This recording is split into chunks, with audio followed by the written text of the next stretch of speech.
Hi, welcome to the Indie Wine Podcast. My name is Matt Wood, and this is episode 105. I recently sat down with Andrew Sullivan of the Unfiltered Wine Festival. We originally connected over the planning of the first Unfiltered Festival last year that he organized.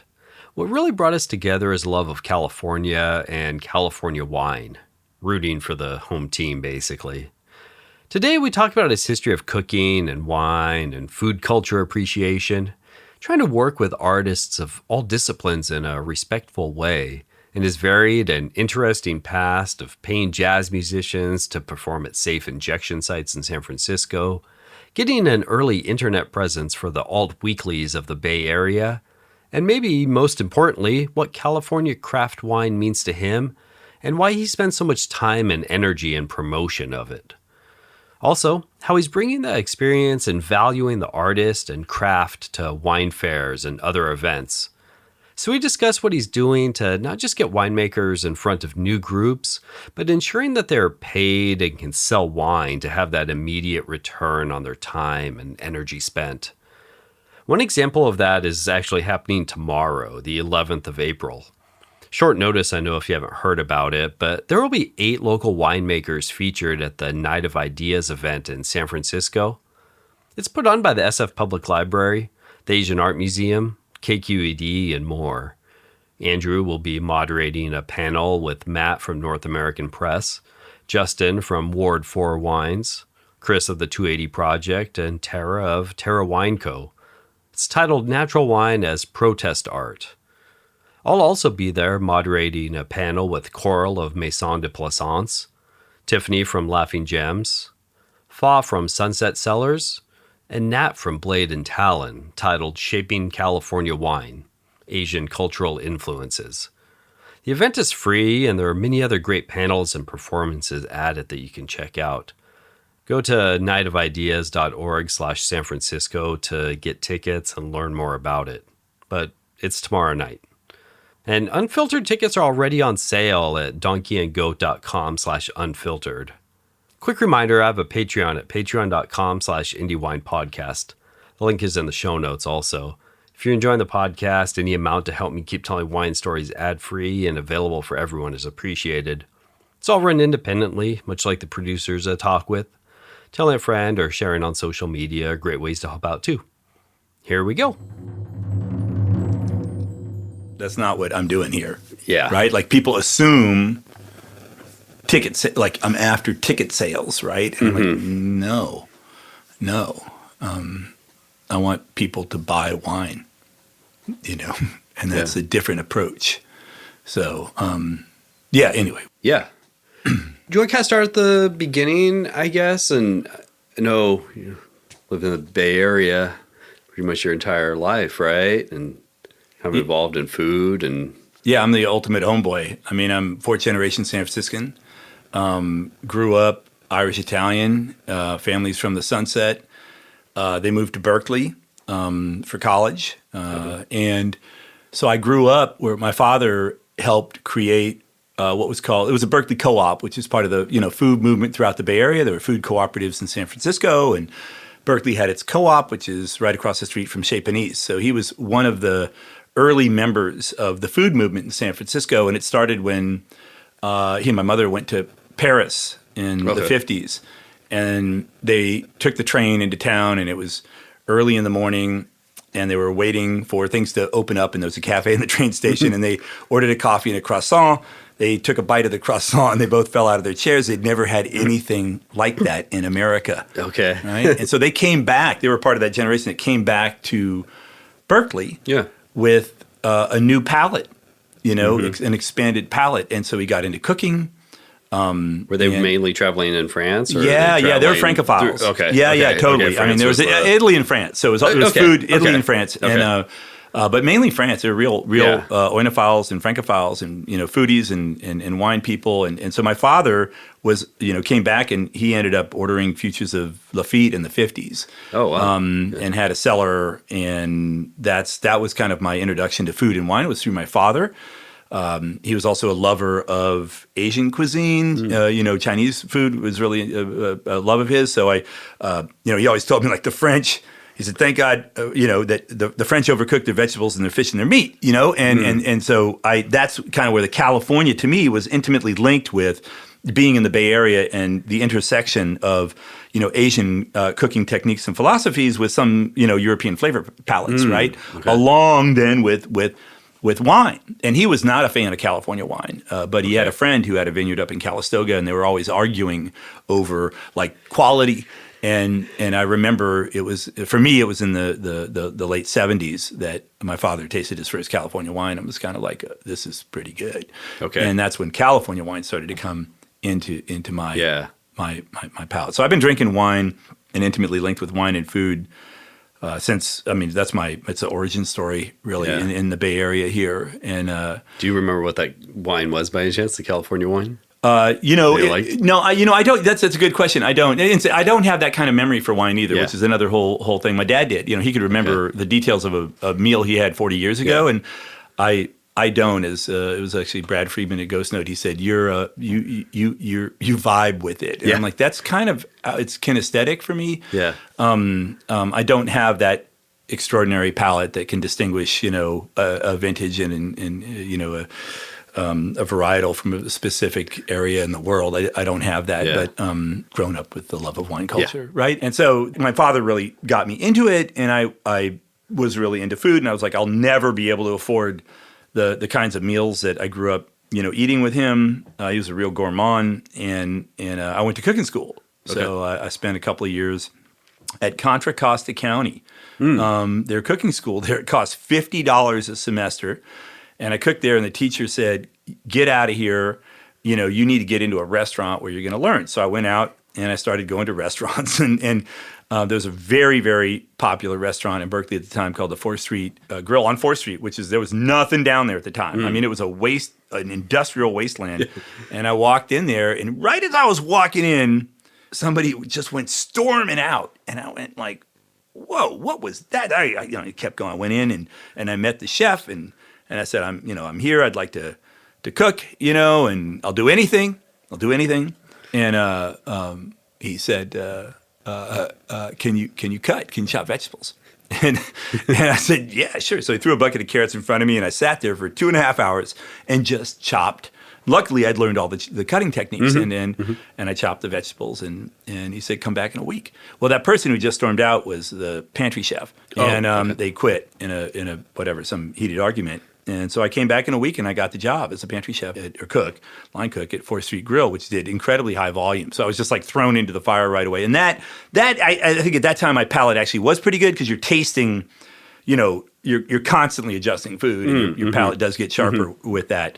So I spent a couple of years, cooking there, and realized I was going to, end up addicted to cocaine or in prison or both, right? Because that's what cooking is about. A super fun job, best job of my life, but it was going to be a short life. I was an ancient history and classics major, and then decided I didn't want to go into academia, and this is 1992. I was slow. I was backpedaling in college. I did not want to graduate because I'm like, there's no job. The economy was really bad here, and I didn't know what I wanted to do. And the internet came along, and I was like, this is super interesting to me, but not from the internet today is completely foreign to me, and I have no interest in it on some levels. But back then it was really cool because there was this idea that you could use this technology to connect people to their local communities as a tool of real activism. So I took this model and I brought it to the Bay Guardian. And I said, look, this is really powerful. If you can figure out how to leverage this technology, you can really engage your readership. And they decided to go with it. So I brought the Guardian online in 1993. 93.4 on a BBS system, internet accessible BBS system. And I was hanging out with Tim Redmond and Tim Balderston and Martin Espinoza, who's up at the Press Democrat. And we'd do things like post on the board, like Jim and I are going to have a beer at some dive bar in the city at 6 p.m. on a Monday. And 250 people would show up. Right? Wow. That was the early day. And it was like, whoa, this is really interesting. And And so that possibility of engaging community, right, and the power of engaging community was a real driver for me early on. And it turned into kind of like, my employee, through The Guardian, I kind of founded a business, and we started doing online development and building, connecting the alternative press, which is, Village Voice, LA Weekly, all those newspapers up in Portland, helping those papers figure out what to do online. That was kind of my business for a while. Okay. And then one of the advertisers for The Guardian was Good Vibrations, and I ended up bringing them online in 1996, and I still, run that website today with them. So you ended up selling a lot of sex toys online with them, and so that was kind of like my, whatever online e-commerce. It's basically saved me from, I don't know, cooking and whatever. I don't know what would have happened to me if the internet hadn't come along, really. Yeah, but it's it was amazing that those first interactions, though, just posting something when so few people were online or probably even aware of it. But I guess you had a pretty power user base, like the people that would see that message would be down for meeting up. The Guardian system had 10,000 people online, and they were all in the city, though. That was a cool thing. They were all in San Francisco. And we had this one advertiser say, "Oh, we don't believe in online advertising. We'll do a 50% off, a burrito ad on your system." And there was some burrito shop in the Haight, and we posted the ad, and they called us and said, "Take the ad down, take the ad down." Because all these people showed up. It was a really beautiful moment in the online world, and for me, everything has been downhill since then. It's really been a technology gone wrong that could have been really beautiful. Kind of the innocence lost. Yeah. So I was there. But that got me into community development and engagement. And I ended up moving my office to a really difficult part of San Francisco. It was called Stevenson Alley between 6th and 7th and Market and Mission. And I didn't know it at the time. It's funny because right after we moved in there, I was at the Roxy and I was watching a movie called Black Tar Heroin. And the movie starts out with this shot of somebody shooting up on the sidewalk at night, and the camera pans out. And as it pans out, I notice it's a shot of the alley in which I just moved into my office. I was like, what the hell? Oh, shit. I didn't realize I had moved into an open injection site, right? A safe injection site in San Francisco. And that got me into, what do you do? How do you address these really complex issues of mental health, poverty, and addiction without dealing with the police because they don't do anything. So I got into a lot of community activism in 25 years I was there, and I ended up working with the city of San Francisco. So what I started doing was saying I need to activate. I need to show that this space is a positive space, right? And I need to give people a reason to be here for positive reasons, right? Okay. So I started hiring musicians to come out and play lunchtime concerts, and people would show up and they'd be looking at me like, "Are you crazy?" But we'd start playing, and I'd have these classical cellists, playing music on the street, jazz musicians. I had an opera singer there, and somebody from the city saw it and said, "Can you do this at night?" And I was like, And, Stevenson Alley at night was like 150 people shooting up at the time. Yeah. So I was like, all right, So I started programming events on the street. Wow. On Stevenson Alley. And I got, I helped get lights on that alley, and it's very recognizable because of the skyway that crosses the alley there. It's a real landmark in San Francisco. So I programmed a concert from 5 p.m. until 9 p.m. every week for 10 weeks from the end of the summer, late August through November. And that area, I mean, it's still not the best area now. No, it's rough. Real rough in that time. Yeah, that's where people were unbelievably told rough by Glide Memorial Park, go to this block to shoot up. Nobody will bother you there, right? It was the safe injection site for San Francisco before there were actual safe injection sites, right? So I would go out and talk to people and go like, what, how do you end up here, and what are you doing? What's going on with your life? And so I would hold these concerts, and people would just change behavior. right? And all of a sudden, it became kind of a thing, and I brought in hip hop dance, and we, had these great live. What I wanted to do is bring back b-boy dance, battles with live music. So cool. Thomas Pridgen, Giulio Cetto, and I brought Collectivity, all these bands to the alley, like really high quality musicians playing live to b-boys who are riffing live off their music on the street on cardboard. We just lay out cardboard, platforms, and they would just blow up. And all of a sudden, we had like 300 people on the block at 9:00 on a Wednesday or Thursday night in San Francisco, and it completely transformed the space, right? And the city of San Francisco didn't want to tell anybody that they were sponsoring this stuff because it's the kind of thing like, look at San Francisco sponsoring hip hop concerts. But it was a great experience. So all that programming. I left the city a few years ago, but that programming experience was not just like programming and working with musicians and artists. And one of my things, this is an important thing. One of my things was everybody, when I started doing this stuff, I noticed there was a trend, which is everybody was looking to somehow short the artist. Right? Okay. Like, they'll like, can they do it for free? They'll do. Oh, I know somebody will do it for free. Right. Oh, it's exposure, and I'm like, no. These people have trained their whole lives. They're dedicated to the craft. They practice, audition. They travel to get here. They set up. They break down. It's hours and hours of work for them to perform this concert, and you want to give them $100. $150, $200, right? I was like, no, we're gonna pay the artists, and that was one thing that I felt very adamant about was we don't value craft and artistry in this culture. It's really interesting, except at very high levels. We're like, oh, you'll pay everything to Michael Jackson, but all the people down there are like, these are serious artists, and we're not valuing, and not even that. It's like you're not understanding the kind of work it takes to master a craft, right? And It's not just the 2 hours that they're giving when they're performing there.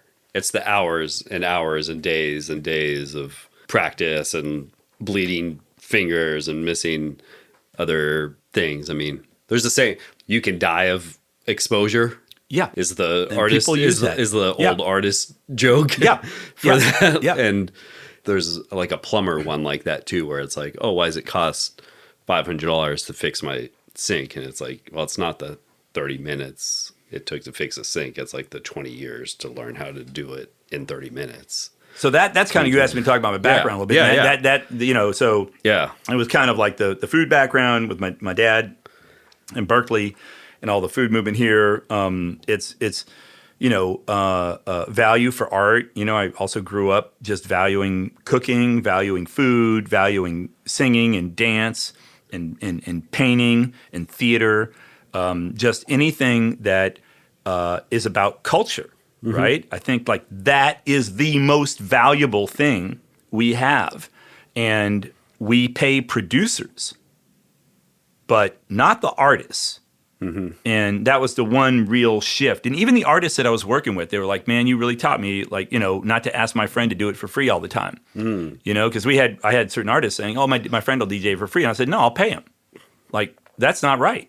Like, unless you're doing it for some nonprofit cause, save the whales. Okay, that's cool. But no, I don't want to, perpetuate or ride off of that cultural vein of, the artist is doing it for exposure, right? Or there's some value, or I just feel like that just doesn't, it cuts to what's wrong with our culture and capitalism, that we don't support people that create the worlds that make us love the life we live. Wow. So then, I'll keep going here. So I left the city, and I had all that production background, in the city. And those concerts went on, and they're still going on. They're going on at UN Plaza. The last one I did was with All the Way Live and Sergio Suarez and those folks, and Big Trippin'. That's Thomas Pridgen, and Julio and that band, great musicians. And then that was like 400, 500 people, right? And then now Surge is off in Fulton Plaza, and those concerts have lived on. That's amazing. They're still, and the activations are still going on there, and I'm still involved peripherally in working in certain aspects of that. Okay. But I got here, and I'm kind of like, I realized like how much I missed that, right? That had become a big part of my life. And at first it just started out with like, do something to improve the alley, right? It was like, and then I realized it tapped into just my love of art and culture and facilitating that, right? And all those concerts, everybody, it was not, I didn't take a dime from anything. I always spent money. I always fed the bands. I always treated the artists like the way they should be treated. And then a friend of mine, my daughter, went to school with the daughter and was good friends with the daughter of, is still good friends with the daughter of Jared Brandt, Izzy. Yeah. And I've got pictures of them stomping grapes and, together, as kids. And that was, right now that's 16 years ago, right? Okay. And I was like, whoa, there's a winery in Berkeley? Like I didn't know about urban winery. I saw people selling. I was like, oh, it's kind of rinky dink. Maybe they got a few, barrels in there or something. Yeah. But I didn't understand that there were actually, real wineries there. And I didn't really understand natural wine, even though I grew up drinking it, not knowing it, because the French aren't talking about it in the same way like that. But so I was like, he introduced me to natural wine and to urban winemaking. But I was still looking at it from like just a consumer perspective. Okay. And I'd walk around and be like, oh my God, there's donkey and goat, and whatever. I didn't really know of many urban wines in this area. Yeah. So I was just always excited to see. And there used to not be that many. I mean, back when then they started, there just like, there weren't a lot to choose from. Yeah, yeah. So he was a real anomaly to me, and he's he's also got a phenomenal palate, and I learned a lot just tasting with him, But then fast forward, our daughters went to separate schools. I didn't see as much of Jared, but we always stayed in touch, and we'd hang out, and then we reconnected. About 5 years ago, and they were going through a very public, I think in the industry at least, very public divorce. And he asked me if I could help him out at the winery, and that's how I got involved in looking. I would say it's the first time I looked at the industry as a business. I'd always looked at it as a consumer, right? Sure. So as I said, I'd walk around and go like, "Oh, it's really good to see, Donkey and Goat wine in a shop or on a list," and I'd just be excited every time. But then I started looking at it as an industry. Right. You see behind the curtain. Yeah. That's the first time I was like, "Whoa, what's going on here?" And I started to meet people, right? Jared, whatever. I think at first Jared wanted me to, invest money or something that in the winery, and I wasn't in a position to do that. But I was very interested in the space, and he really wanted the space activated, and he wanted to build community there because that was a really important part of what wine is about to him. And he'd seen what I'd done in the city, and he kind of wanted me to bring some of that energy into the winery. Okay. And so I didn't really know what to do at the time, and I was like kind of thinking about that, like, what sort of events to do. And I started going to some wine festivals, and that is an environment that I know, right? So I went into the festival not knowing the wine environment, but knowing I know production. Yeah. And I was sitting there, and everybody was like, "Woohoo! This is great. We're having a great time. It's 2 days of all these winemakers." And I was looking around, going like, "Man, they're pouring a ton of wine, And I'm like, I paid a decent amount of money to be here, and I kind of assumed that the winemakers had some take in the event. Okay. Right? Okay. And then I started talking to them. I'm like, how much wine did you pour? And they're like, yeah, man, 3 cases. Right? And I'm like, well, I know your wine was running $30 to $50 a bottle retail. So you just paid over $1,000 retail to pour at an event. And then I found out that they paid on top of donating the wine to the event, they paid to be there. Okay. So I'm like, okay, you came to the event, you traveled here, you brought your wine, you donated your wine, you paid to pour. how much did you make, right? What did you get out of the event? Oh, I don't come here. It's exposure. And I was like, oh no, right? Like you're believing that, right? Because I think that's one of the interesting things. Is like people you say it enough and people believe it, right? Or they just give it up. They're like, they have a good time. Right? I come here, I had a good time, and I had community here. I'm like, okay, but there's an economic reality here too. If I paid as a consumer, $180 for the weekend and $40 for parking, I'm thinking I come to this festival, I paid for the wine, right? Like I've paid for the wine. That's what a consumer thinks. They don't know. They don't know what's going on here. So I'm walking there, and if I buy a bottle of wine, if it's available, I don't know that the winemaker isn't making any money off that sale. It's a wholesale, transaction for them. And I go like, oh, I bought 2 bottles of wine. It's great. And I leave, and that winemaker has just poured a ton of wine, spent a lot of money. Maybe they get an email address. Maybe they don't. Maybe they get a sign up. Maybe they don't. But the event itself is, for me, when I was there, I'm like, this is not about the winemaker. This is not about the winemaker. This is about the event. It's about the event is its own thing. Now, if you went to a music festival and you walked in and you paid $200 to go to a music festival, or $100, right? You're thinking the band is getting paid, right? That's not the case here, right? Like you're thinking as a consumer, you're like, hey man, the band's getting, that's why I paid, that's why I'm paying. The band's getting paid. And it's a really interesting like structure that has been accepted by the whole industry, that you pay to pour, and you pour a lot, and nobody does an impact analysis afterwards, right? Nobody says this festival moved 15 pallets of wine.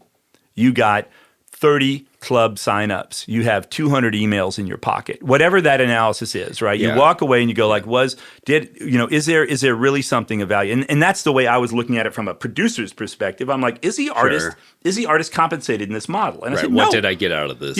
No, but they're not even asking that question, most of them. They're just saying, it's not really about that anymore.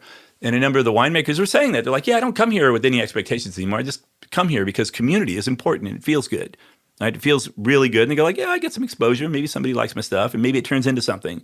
But that to me just didn't, I just felt like that's a problem. And the more I started looking at the industry, the more I just loved the people I met. The people in this industry are so interesting to me.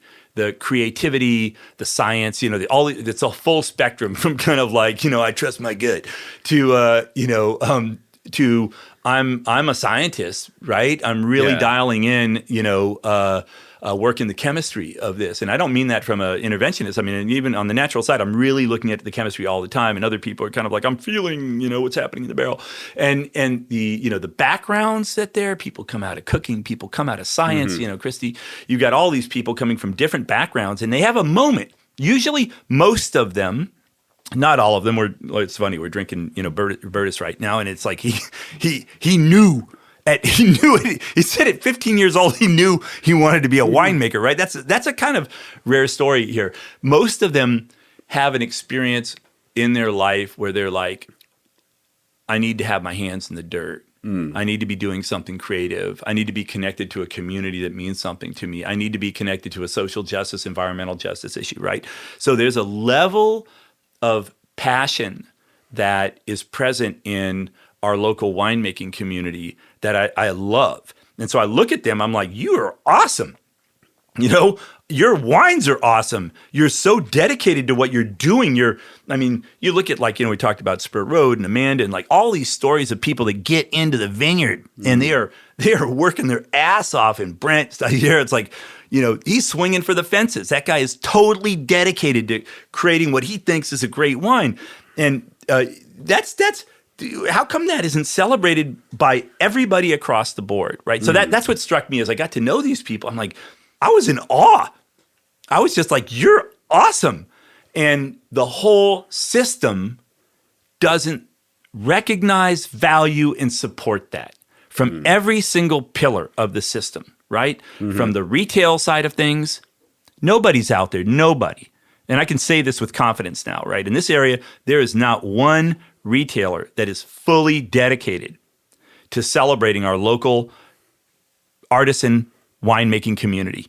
There are people out there that do a better job of it than others, and we can talk about that later. And that I think is that's what I'm working. There are people who value that, but there isn't a dedicated place that you can go to and experience the full breadth and diversity of our local winemaking community. And I started to keep a list, right? I started looking for people. And you know, there's 300 that I'm up to now that are local artisan winemakers within the 9 Bay Area counties and adjacent counties. And I know it's way more than that.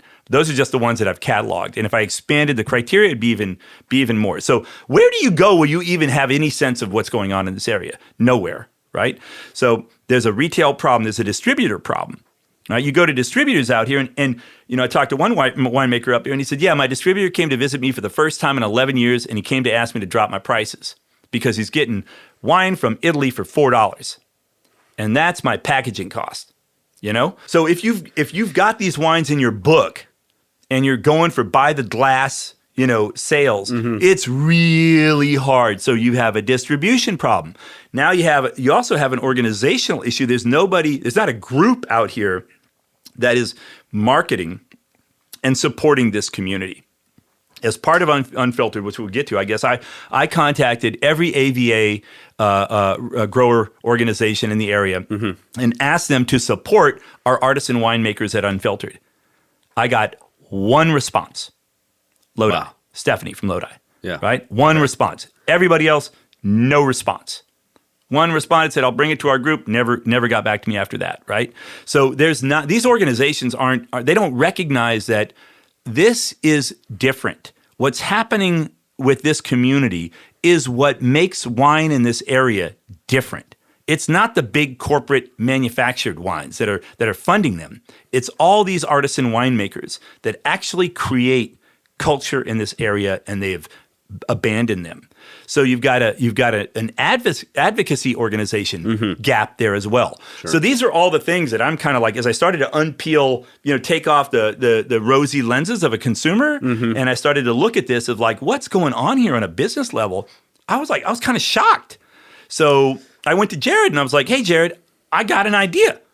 I want to hold a wine festival at Donkey and Goat. Yeah. And he was like, are you nuts? And I went to the team. I said, I want to, you know, his team there at the time. And they you know, they told me nobody wanted to do it.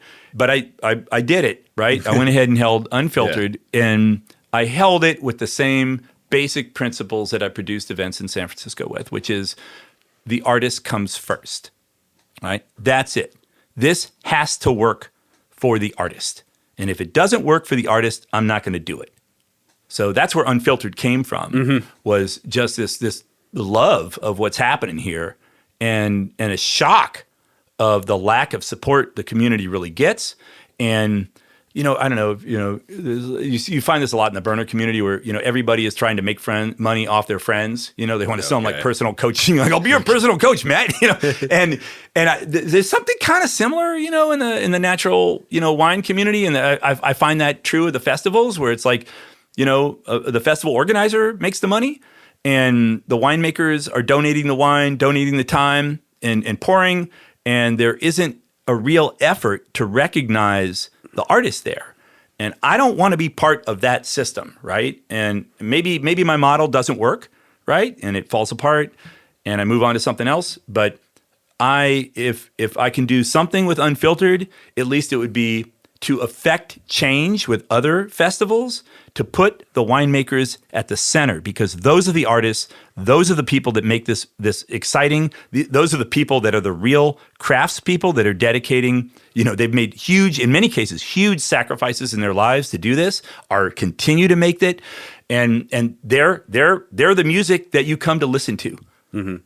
Yeah, I think people felt really, well, the artists, the winemakers, felt really taken care of at the first one. Like that was something I'd kind of heard over and over from multiple different ones. It felt like that, like they were kind of maybe the star of the show. a little bit more, and just taking care of it. They are. That's the point. It's like, what? They are the star of the show, right? That's the point. It's like, for me, they walked in, I was like, Elvis has entered the building. That's how it felt to see those winemakers pulling up and setting up. I'm like, you are awesome. Thank you.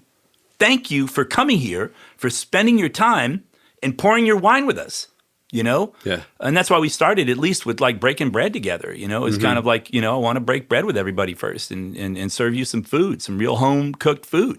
Yeah. And that's how we started the event, was saying thank you. I mean, I think people really appreciated that.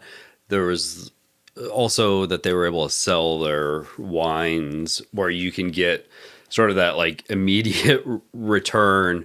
I think some festivals you go to, it's like maybe you try wines from 20 producers, 40 producers, whatever it happens to be.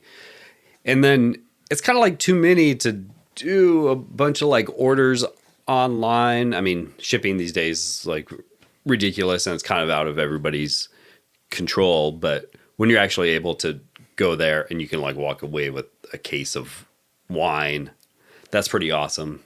You don't forget about their wine or it skips your mind, after you've been drinking for 4 hours, quite frankly. And let's go back to the point. As a consumer, you think you've already paid for wine. And I think psychologically that's an important thing, right? You're there and you're tasting the wine and you're thinking, I paid for this. They don't know they have not paid. They paid the producer. They didn't pay the winemaker, right? So I think, that's another thing. You don't feel inclined to buy the wine. Yeah, you're kind of like, that's what I'm like. You're doing a favor if you buy a couple of bottles. You're like, oh, it's a token buy. I'm leaving with my little, my little token purchase for the fair. You don't think like this winemaker has come out here and is spending this time because they need to sell their goods. They need to sell their goods. So what I'm trying to do here is really shift. This event is not about being cool, right? This is not about being cool. It's about, being like, oh, Unfiltered is cool. This is about getting people to the event who are going to buy wine. And I make a real effort to do that, all right? It's not an accident. I'm targeting communities that I know understand wine economics. And I talk to them about that. I'm like, if you drink 2 glasses, a wine a night, you're going to drink 36, 38 cases a year. Now, I know I drink more than that. We don't want to add it up in case count, but I'm kind of like, what? I want you to come here with that in mind, that you're going to stock up and support these artists and stock your cellar with artisan wines that you cannot find on shelves most of the time. Most of the time, you can't find these wines on shelves anywhere near you. And certainly not all of them. Some of them, sure, not all of them. So I am actually targeting buyers to come to these events. The other important thing, but I did that last year, and that worked out. A number of winemakers actually said it was the best event for them of the entire year because of that. Not just the vibe that was there and the feel that they were valued, but they actually got value out of it. And so I was like, this year I need to keep building on that. So the shift from last year, which is more just trying to get people in there and really advocate support of the winemakers, I've been reaching out to bottle shops, wine bars, and restaurants around the Bay Area to get them engaged and to try and forge relationships and open up channels for people. So I made a shift this year where we have a main retail partner, right, in Vintage Berkeley, because I started going around counting, percentage of inventory. Vintage Berkeley is one of the stronger advocates of our local winemaker community, and they've got 3 shops in Berkeley, right? Yeah, Solano Cellars, the original pump station in Berkeley, and then down on College in the Elmwood. And I talked to Michael and Rob there, thanks to Drew, and we had a big meeting, and there was just like a real collective understanding of what Unfiltered's about and how it dovetailed with Vintage Berkeley's support of this community. Okay. And we're working very closely together to hold winemaker events, and in that change some of the dynamics around winemaker events. Because I'm like, hey, man, it's not cool to ask a winemaker to pay for the pour and leave with the wine they don't sell at the event. Let's at least make some case commitments and let's pay for their wine being poured. Secondly, let's get their wines on the shelf. Let's identify these wines as unique in some way, right? And they get that and value that. So that's happening with different shops around the Bay Area. We also have things like Village FM in Vallejo, where we're doing the Black House and Native Vines event with Chris Renfro, right? To bring music and his, work with Matthias and UC Davis to create, wine made from native vines.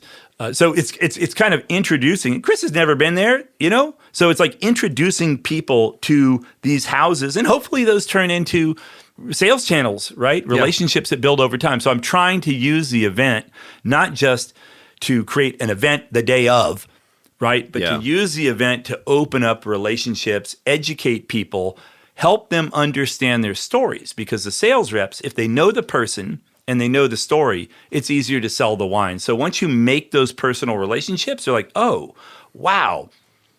Brad, he's a jazz drummer, Ghost Note, he's referencing the implied beat that isn't played, but's in your mind, and that's referenced in his wines. And those are that's interesting stuff that they don't know. But once they know it, they have a different relationship with the winemaker, and the sales process. So that to me is the goal, is to build this, really expose the stories, expose the personalities, and create emotional bonds with the retail outlets in this area.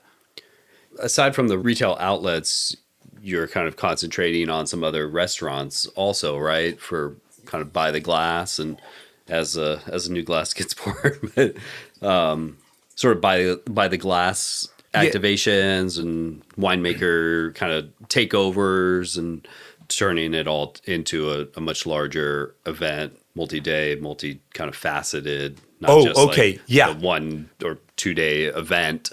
So that's a bigger project. So I am working with restaurants right now. James Yu has been a huge supporter, and he did an event with me and with Coral Wang, Fa from Sunset Cellars, Tiffany, and Nat.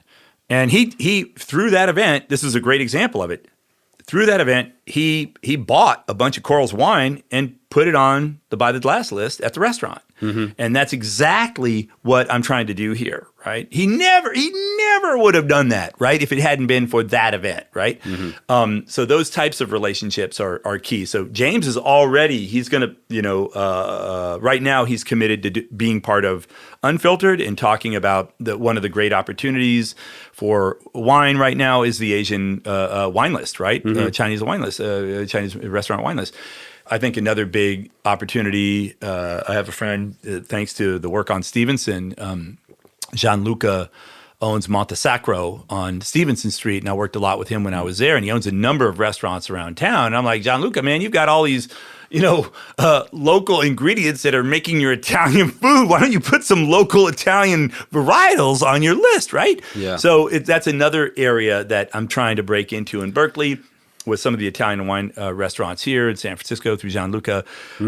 But the larger picture that I think you're referring to is the week-long festival. Yes. Okay. Yeah. So the problem I'm having here is and you were part of this process where I was so thankful to all the winemakers that participated in the first year. It was a huge leap of faith, right? They didn't know who I was, and they didn't know what to expect, and they showed up. We had, a great collection of people. And it came together very quickly. Yeah, 2 months from concept to realization. It was a 2-month process. Yeah. And so, I felt so indebted. I'm like, how can I not invite everybody back? That was a big problem we faced. And this was after I'd done the research, and we were up at that point to around 200 wineries on that list, I think. Because you wanted to have it more of a rotating group of folks every year pouring at the festival, not the same group of same producers. Well, because you get festival burnout. I go to a couple of big festivals around here, and I'm like, I kind of saw you last year, and I actually think I drank some of the same wines last year, right?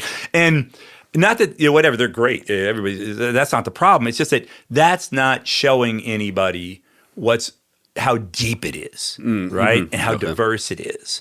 And so that was something I looked at. I was kind of like, I want to have, so we implemented a rule which was no repeats If you poured last year, you cannot pour in this year. We'll open it up the following year, so you'll be able to.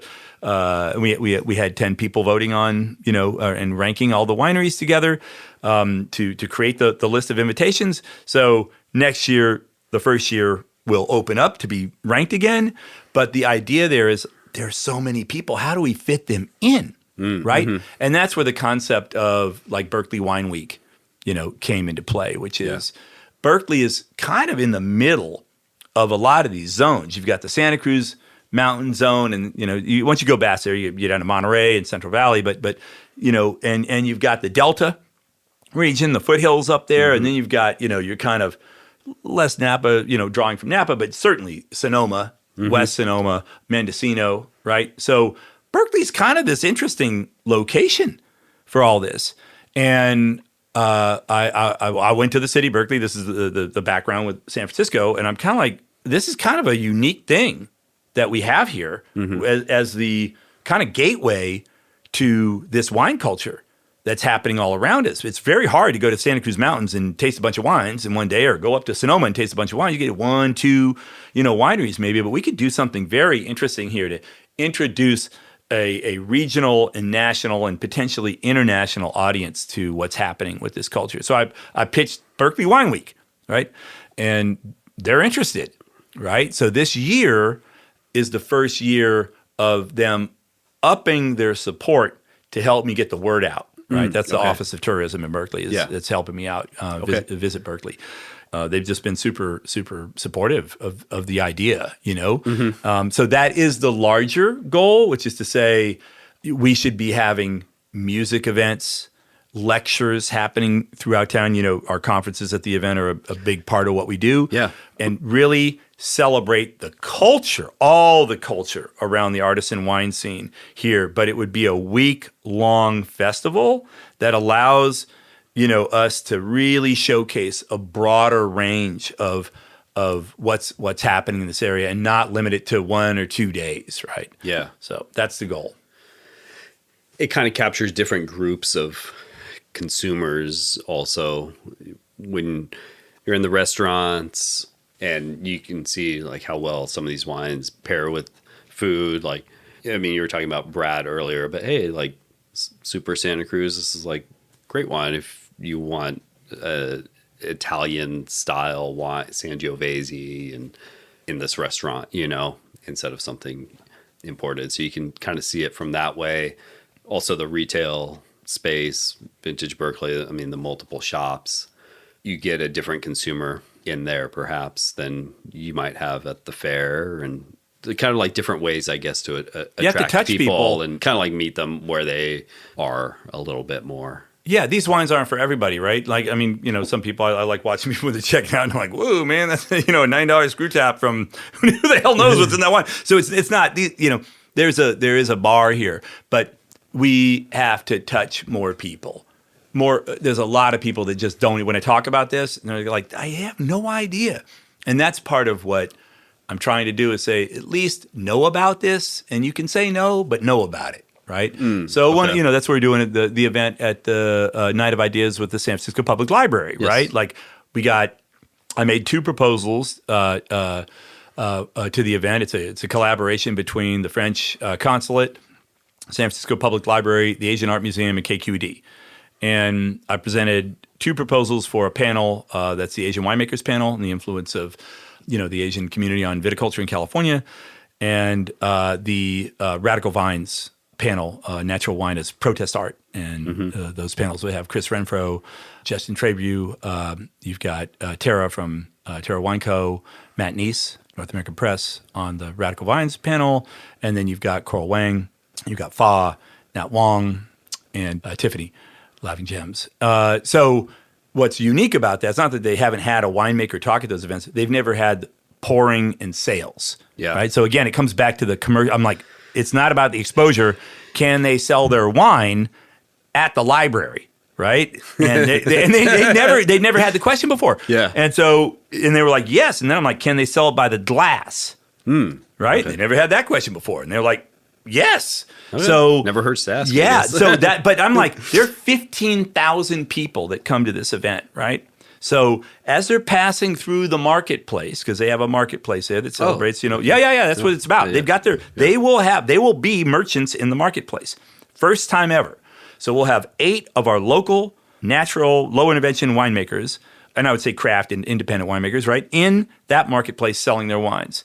So thousands of people will be introduced to who these people are and what this category of wine is, right? So this is part of that effort and selling it, and not just for exposure, but selling it. Yeah. I think it's an important side story here because part of that experience was I got a budget for the panelists, right? So the panelists get paid to be on the panel, but then when we were, they're all paid, right? Yeah. And I thought like, good, awesome. we're done, right? We're done here.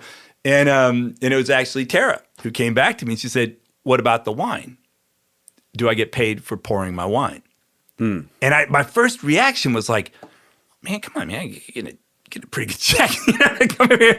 And I thought about it. I'm like, yeah, let me ask, right? So I went back and I asked, and initially they said no, and I explained why. I said it's not a deal breaker, but here's why. And they eventually found budget to cover. I don't know if it covers all, but it definitely offsets a big pour cost. And that I feel is like that's awesome, right? And that's part of what changes expectations ultimately of asking that question. So if we can make this work, right? If we can get this wheel spinning, that forces other people to adapt. And that's a good thing for the industry, right? It ultimately is a really good thing for the industry. It's funny, like when you're explaining it like that, it kind of makes me think of like low intervention or natural wine in general, where people keep pushing and then all of a sudden you might see like maybe more conventional wineries or larger Napa producers, for example, sort of like maybe justifying a certain amount of sulfur use or like certain interventions or having like those questions asked, like, do you need to filter that wine? Like, it's aged for 3 years in barrel. Like, maybe it could just go into a bottle unfiltered. I mean, that's the name of I didn't actually say unfiltered because of the name of the wine fair and everything. That was a slip of the tongue. But my point is, I guess, like that Overton window, I guess it's called, right? Kind of keep pushing it out there, and then it sort of starts to open, and then people can keep pushing it further and further. Yeah, it seems like a closed door. The door's not even there, right? And then it opens up, and all of a sudden you're like, oh, it's okay. It works. It works. So it's funny you bring up Unfiltered. Christy Tacey was like, not all a lot of these wines at your festival are filtered. I was like, so the name doesn't come from or is not associated with a requirement, right? A winemaking requirement. And I have a lot of respect for the 0-0 crowd that's out there, right? And what they're doing. I think that should be like, that is a really, really, important part of our community. And I also have a lot of respect for just independent winemakers out here that are making the wine that they want to make, right? So I'm sort of still struggling with where's the line here? Yeah. And we are talking about making that one of the conversations we're going to have here is like, where is the line? Because you have the purist who's like, anytime you add any sulfur to any wine, it's no longer natural. Right. And then you have people say, well, yeah, I only put 20 ppb. Oh, and then this, like, I'm still natural. I've got native yeast from it, all those things. And then you have people out there go, well, I inoculate to prevent mallow. And so like, that's like, but it's native up until that point. And I don't know. And for me, I think this is a really interesting question that we're going to talk about at the festival. Like, where is the line and why is it important? Mm-hmm. But it also comes back to, Unfiltered came from, a conversation, I had with Jared many times where I'm kind of like, Jared is a very free thinking person and he often says things where I'm like, Jared, man, you can't say that, so there's an unfiltered kind of element. And I felt that spilled into the types of conversations we want to have here are a little challenging, right? Right. We want to have some challenging conversations. We want to, be thought-provoking, right? So it's not about the winemaking tactic. It's trying to have conversations that can be difficult and uncomfortable at times, but that move things forward. So I just want to make that note because a lot of people think it's like, I've had a lot of winemakers say, "Oh, my wine, I do filter my wine." I'm like, yeah, I need, it's okay. Yeah. It's not necessarily a requirement. Yeah. I mean, I think that was also, I guess, maybe more on the consumer side and a little though on the producer side, also having those panels at the first one, it can kind of break up the festival experience in a different way. Producers that were on panels, they kind of get a different way to talk to people that are attending those panels, instead of sort of the 30-second tasting glass blurb, like carbonic Zinfandel native yeast, here you go, and then moving on to the next person. They get a chance to explain their thoughts and actions and history and kind of opine on stuff and go back and forth with other producers. But then guests at the festival liked it because kind of go into a cool barrel room, sit down, kind of take in a little bit of knowledge and rest, get tasted a couple wines still, but just kind of reset a little bit. So, and it also made good podcast material, but it was something fun and different. I think that you don't get at a lot of festivals. You have that kind of educational and conversational experience also. It's baked into it, right? Yeah. It's baked into it. Yeah. It's not like there's a festival here and you're going to pay for it, or there's a talk and you're going to pay to go to the talk and it's all produced. It's no, it's organically integrated into the experience there, and it does break up the flow. And it was a concern of mine at first that it would break it up in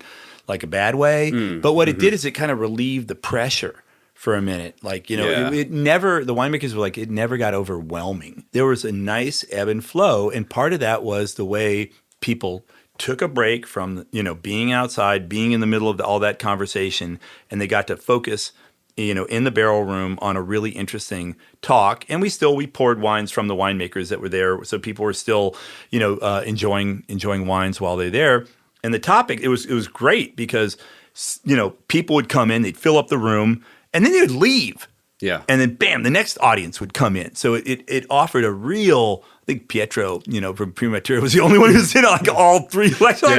Yeah, I saw Brent actually. Yeah, okay, Brent was another one. Yeah. But I think also, it gave, I think it gave a good way to get people that aren't necessarily on the producer side into the room. You could have scientists, these people study soil, they study terroir, how we can improve it, farming at, Oakville Research Station, part of Tokelon Vineyard. Yeah,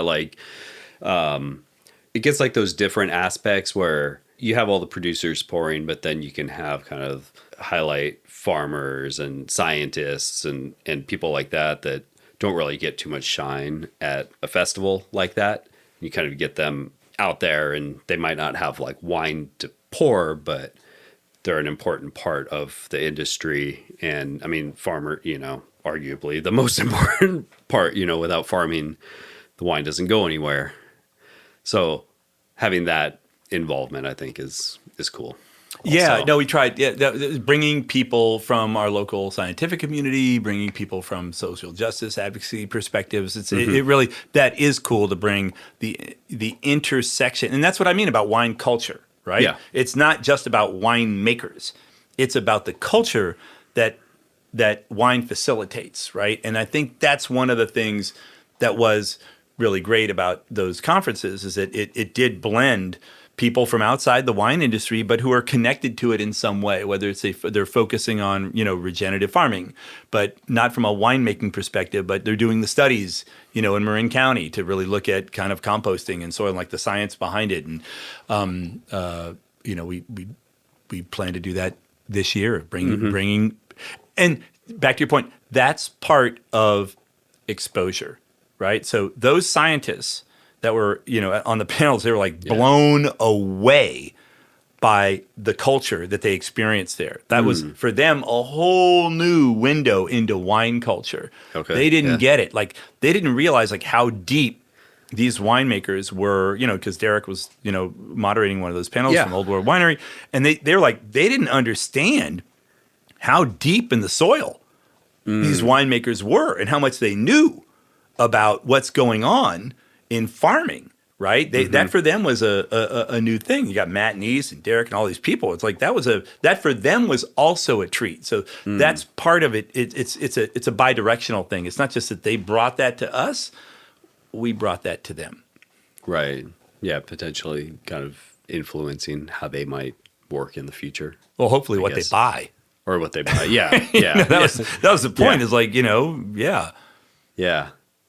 What are some of the things maybe you set out to do differently for the second year? I mean, the first year, like, I think it went off really well, but like we said, like it was planned, like it was so quick with close to a year to plan. What are some of the things like, hey, we can improve that. We can make it better. I know we talked about a couple of them, like making it kind of larger than the day of event and the retail activations and all that, but. Yeah, so I mean, it's 2 days, right? Yeah, and so we talked about like I actually have I have my own impact analysis that I'm trying to hold to. I have a case, number that I want the festival to move, and I'm trying to track that. So that's one difference. Is I'm looking at this. That's part of why I started planning so early. Was I'm like if in order to do this, I need to line up a lot of ducks, and it takes a lot of work to do that. Yeah. And it'll pay off next year because I'll have all these contacts and it gets easier. But this year is really hard to do that. These are all new connections for me, and people are asking like, "Who are you? What are you doing?" So I have to go through the whole thing. And the second thing, and I really want to emphasize this with Vintage Berkeley, they're a really powerful partner in all this, and obviously, Jared and Donkey and Goat. Have been a just huge partner, in facilitating. This would not happen without Jared and Donkey and Go. It just wouldn't happen. And his incredible support for the community and his desire for the winery to be a platform, really a platform for elevating the entire community. But Vintage Berkeley's new, right? And that partnership is very interesting to me because I'm trying to introduce them to new people. They know it's not. They know most people, but not everybody, right? Yeah. Like it's really interesting. Like we have a couple of people this year. Allie Bader and Katie Hesher from Driftwood Cottage and Intertidal. Allie's up at Bedrock and Katie's over at Fogarty. They're releasing their first vintage for Unfiltered. Right. And I'm like, that's dope. So I'm setting up trying to set up different events. I think I've set up a couple with them where they're sort of seen as, hey, this is the level of intention that they bring to their winemaking and skill and craftsmanship. Like, yeah, it's their first vintage, but it's also not. They're not like, hey, look, Mom, a winemaker too. These are people that are really, dedicated, they've trained, they've got a mentorship, they've apprenticed with people, and that's I want to emphasize that is something that's very important to me. Is that while I love the everybody can make wine, a punk aesthetic of that exists in natural wine, I also think there's a real difference between somebody that has dedicated their life to it in a different way, and I want to respect that and support that. So that's part of what. We're doing here this year is taking these people and saying, this is kind of, this is what we're talking about. This is real dedication to craft, and you can taste it. When we were barrel tasting, with Katie, I'm like, you got to be kidding me. Yeah, like her wines are so good, first vintage wines. And it's like, okay. She's under Nathan. She's with Brad. She's super smart. She's super dedicated, and her wines show it, right? So that's one thing I think that's different this year is there wasn't a lot of intention in the selection process. Year one, it was just friends of friends, right? It was like great friends of friends, and we were lucky that there great. This year there was a real intention, right, of trying to really focus on that both newcomers and the sort of like old guard that started this revolution and concept, and we're really combining the close runs, up there with the Katie Hushers and the Alligators, right? This real spectrum that we're looking at. We're also looking at some of the critical roles that some of these wineries play, Fogarty, we were talking about Bedrock, Magnolia. There's certain wine packs, is one of them, the Rhyme, connection up there now. You've got, Matt making his wine, Amanda, Evans in that same complex now, and Donkin Goat certainly has been a huge incubator for winemakers around the Bay Area for a long time. I mean, you've got Noel at Purity has spawned off a number of people. There are certain wineries in the area that are playing a special role in cultivating these winemakers. So we're kind of celebrating, referencing that a little bit in the take. But the biggest thing has been really focusing on the retail integrations and building relationships and telling stories. And this goes back to the storytelling piece, which is every single profile we write is a custom profile. And you've seen a few of those, come out. It's like, it's a process, right? Yeah. Writing those profiles is a process. But those stories to me are central to kind of the whole ethos of Unfiltered, which is really taking the person and saying, if you know this person, if you understand what's going on in their process and their life and the amount of time and skill and dedication and passion and work that goes into this bottle of wine, you're going to talk about it and experience it in a different way. Right. So that is way more intentional this year than it was last year. Last year, I did that. I wrote the profiles, all that stuff, but it was kind of like it wasn't with the same kind of focus and purpose. One of the things you kind of keep going back to is like selling wine. There's a lot of people that need to sell wine this year. Really kind of like amazing way to get those producers' wines into guests' hands. Like there's been so much talk about the downturn of the wine industry, and I think in a lot of ways like small producers can sometimes be hurting more, especially like maybe without distribution and like a little more hand sell with the bottle sometimes, and just not having that representation. So being able to sell hopefully bottles, but also hopefully cases of wine. I have a case count. I want to move. I want to move pallets and pallets of wine. This is not a joke, right? Like it's not about coming here and selling a case of wine. It's about moving pallets of wine. And and back to your point, it's like I remember telling you the first two invitations I sent out. Megan Bell and Nicole Walsh came back of no, I'm out, right? And that was a shock, right? That was a real hit. That was a real shock.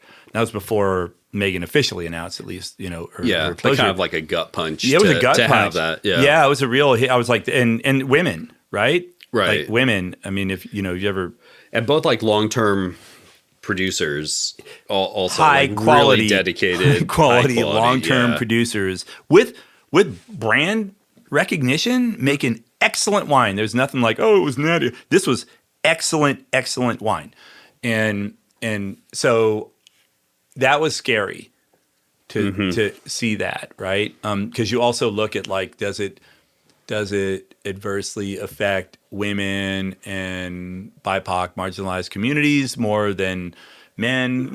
Straight guys, and are you going to see that type of dynamic falling here? I mean, Louis really talking a lot about that, so I was kind of worried. I mean, so that goes back to the idea of.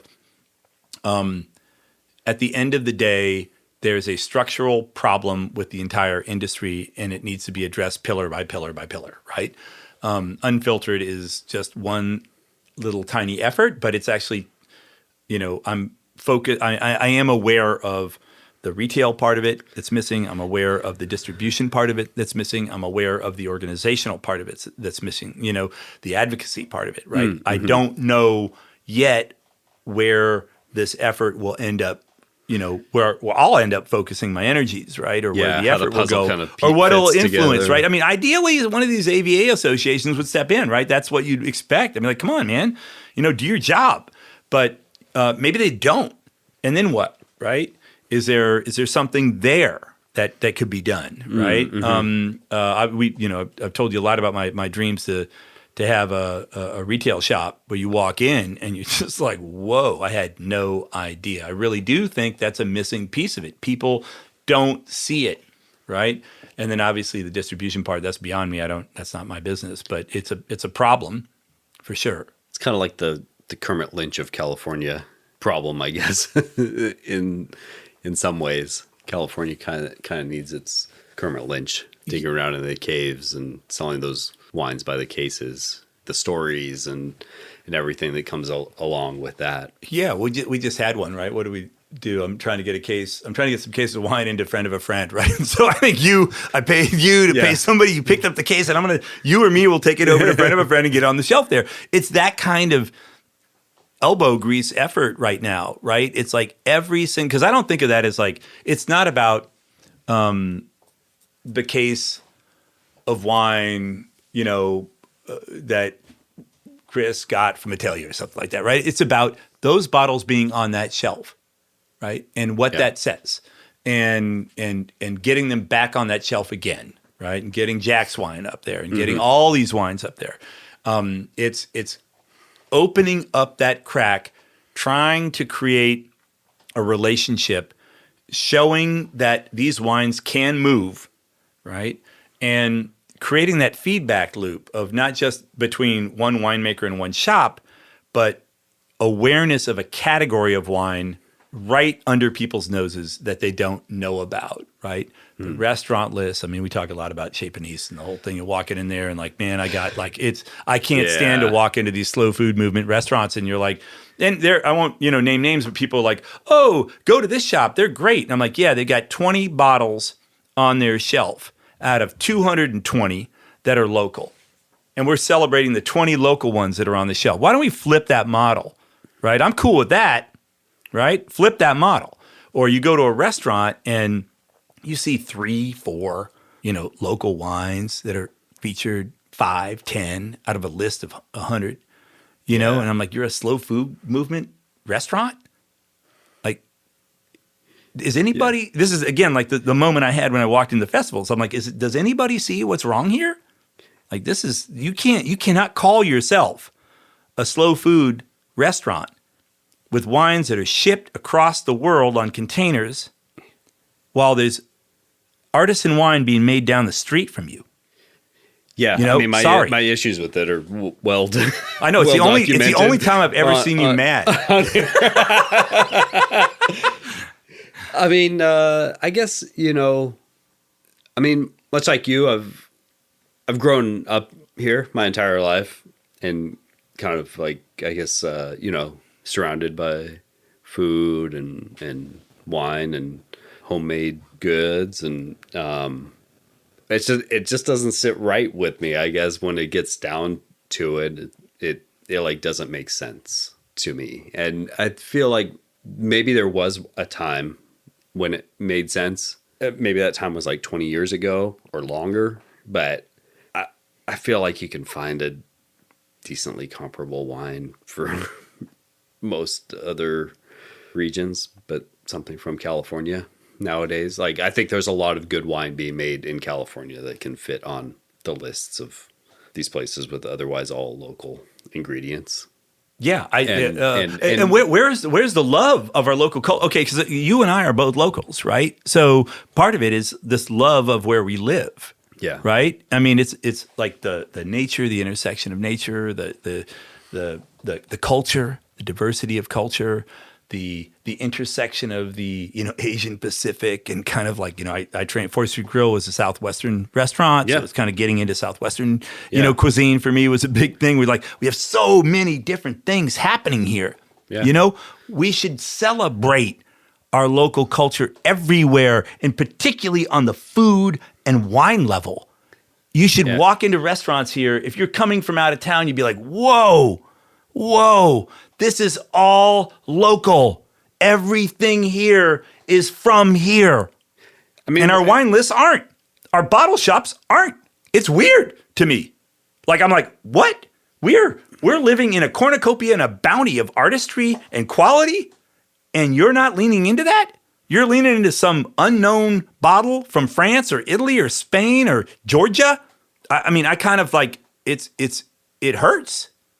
we're blessed to be in a place where like all those things, I mean, you could grow damn near any type of vegetable, fruit, raise cattle, lamb, chicken, and make wine. I mean, it's a place where everything is together. And so, I mean, you always hear like, you know, like Italy, for example, what grows together goes together, right? And you don't really hear it with food around here a lot, and wine, you know, like you just don't. Yeah, I don't know. It's just never sat right with me. So, I mean, it's kind of why the podcast is California focused, and it's not to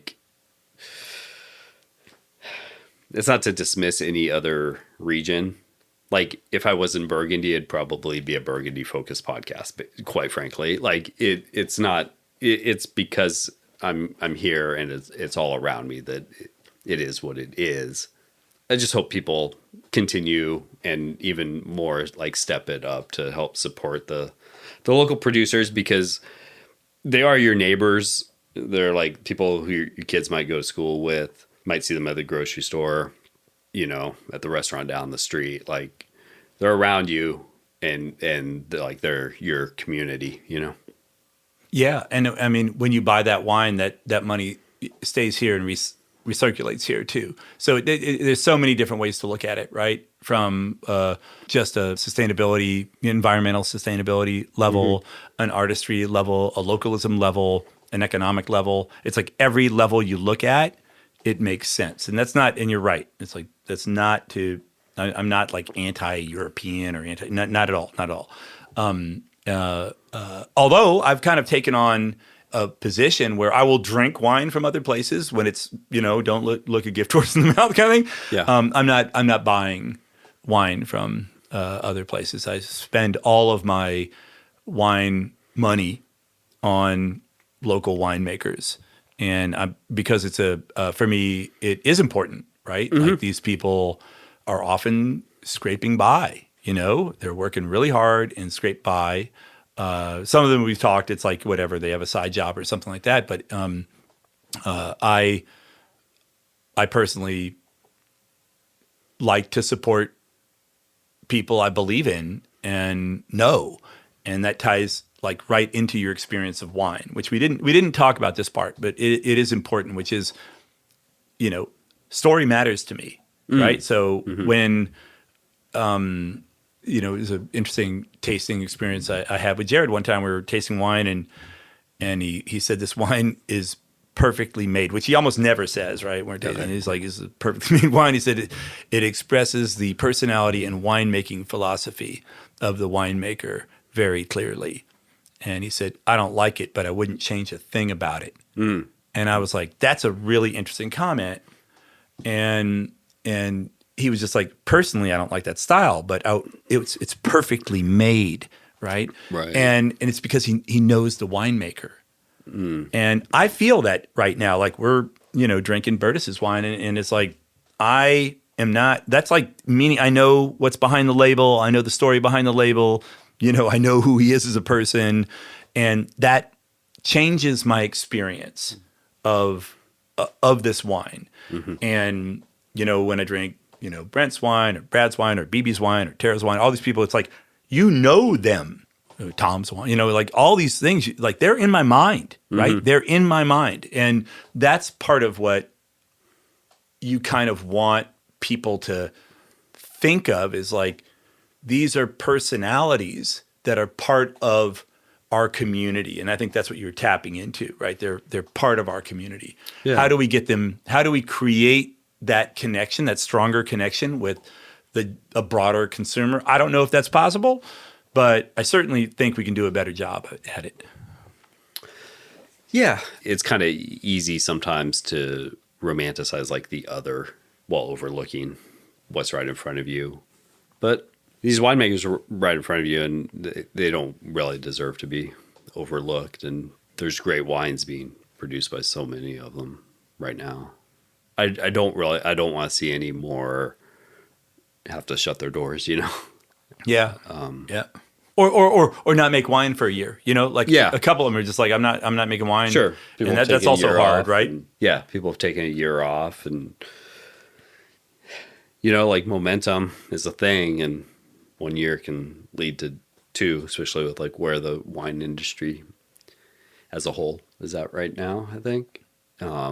Which, you know, even taking a year off, like that hurts farmers, and it's like a trickle down thing. And so it's tough to blame anybody. Like, you have to survive as a person, but there is like a trickle down effect to it where like that farmer has to sell more grapes to somebody or do nothing with that part of the harvest. So it's not like a zero sum thing, I guess, when even then taking like a year off, you know. You know, as you were talking, I was just kind of thinking like, you know, people are drinking wine, they are buying wine, right? And that's what drives me nuts when I see, you know, that they're, as I said, like our festival circuit can do a lot better. Our retail, you know, outlets can do a lot better. Our distributors can do a lot better. Our AVAs can do a lot better, right? Like, it's everything. It's everything. So I see opportunity there because I see real intention in the winemaking. I see passion in the winemaking. I see quality in the winemaking.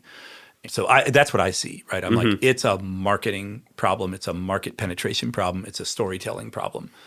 And it's hard, really. Nicole landed hard. That's really that was a hit, right? Like that was a hit to hear that. And obviously Megan too. And you know, we get into market dynamics and kind of pricing dynamics and retail and wholesale dynamics. And, you know, you sell more wine and you lose more money. You know, I mean, that happens a lot. People haven't run through their costs really. You know, the D2C thing can hide a lot of real costs. So you enter your wine into the wholesale market and you haven't really done all the math sometimes. I'm not saying this is Megan's issue, but I know it happens elsewhere. That they haven't done all the real cost analysis, true cost analysis.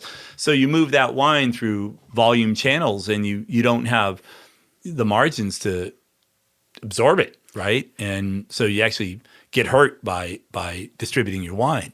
Yeah, I had a kind of a talk like this with Noel recently, and I've had it with other producers also, and about like that urge to scale up and get into distribution channels, and kind of like whether it's the right move for people. And I think it's like a tough move for a lot of people to consider. Like, you are about to sell like all this wine, but that comes with like, you need more barrels, you need a larger facility.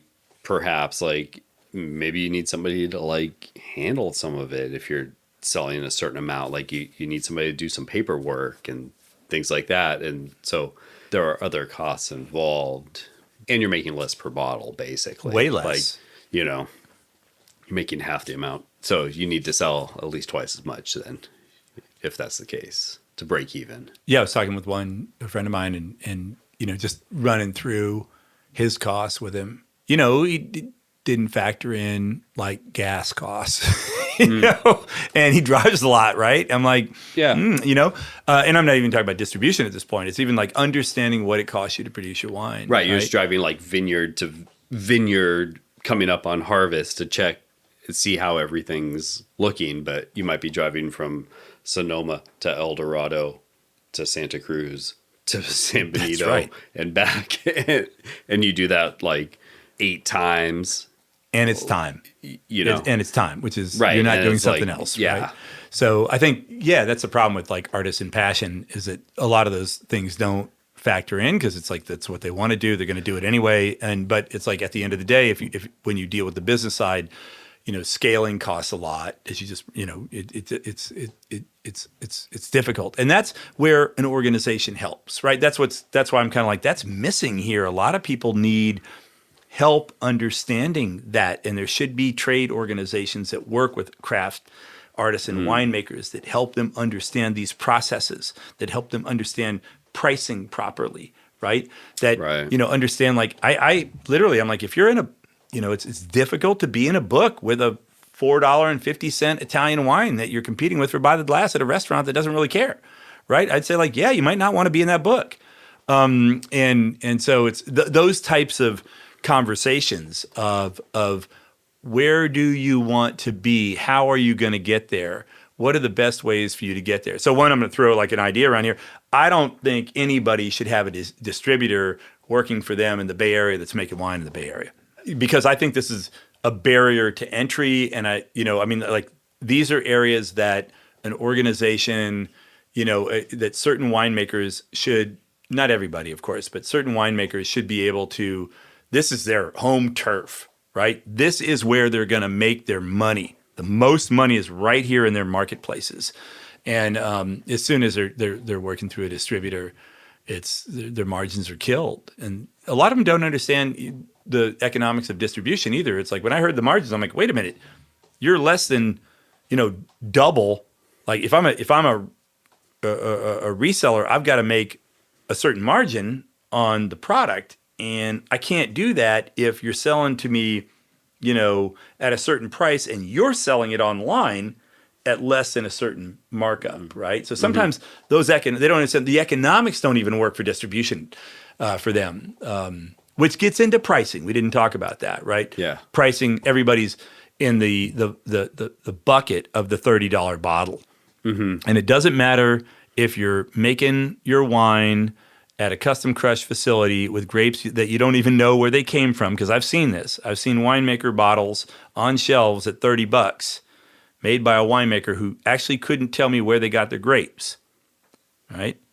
Right next to a bottle from a winemaker with 20 years of experience. And the difference in the bottle price was $2. And the difference in quality was like huge. Right? So that's a problem in the market, right? That's a curation problem. That's why I get into the retail part of it. Like, when the retailers are putting that bottle next to that bottle with a $2 difference, that is a market problem, right?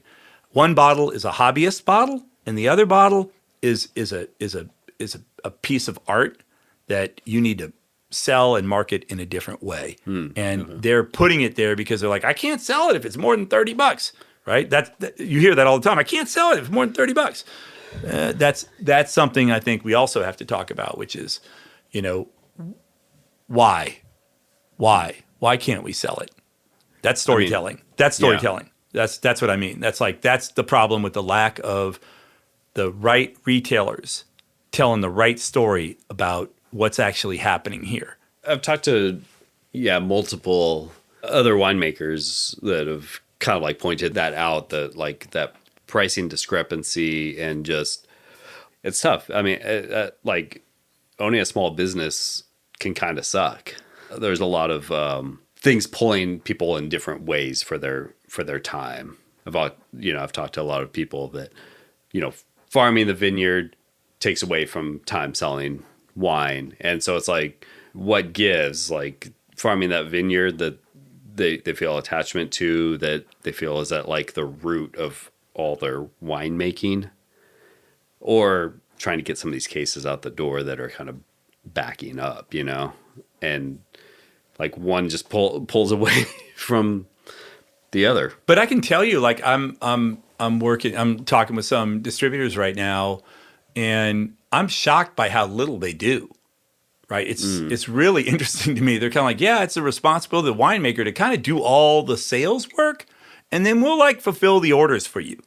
Right. But it's kind of your job to go do the work with and run around and do the dog and pony show, and then we'll fulfill the orders. And I'm like, I understand why people go like, well, what do I need you for? Right. But then they're like, I got to do all this work. So it is work, but it's low value. Right. Like, it's low. If it was super high value, which is the sales part of it, then it's okay. But the work that the distributors are doing is low value. They're not doing the high value work.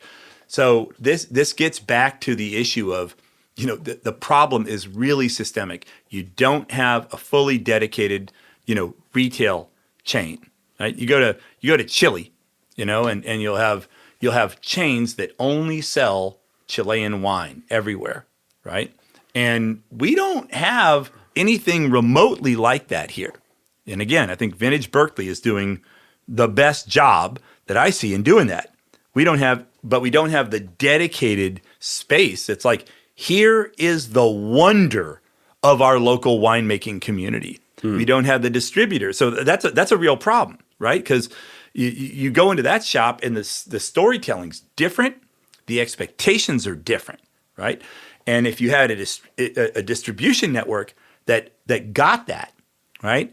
And you had a pricing system that reflected like, hey, here's a solid wine at $20. And we talk a lot about people trying to do that. And I think that's important to weed out a lot of the wine that's out there that's at $30. It should be on the shelf at $30, right? I think there's a role for that price point, right? Mm-hmm. The table wine that's made by our local, from local grapes by a local winemaker that's at that price point, but only really to move some volume, but also set the bar. And if you can't cross this bar, then you shouldn't maybe be in the market.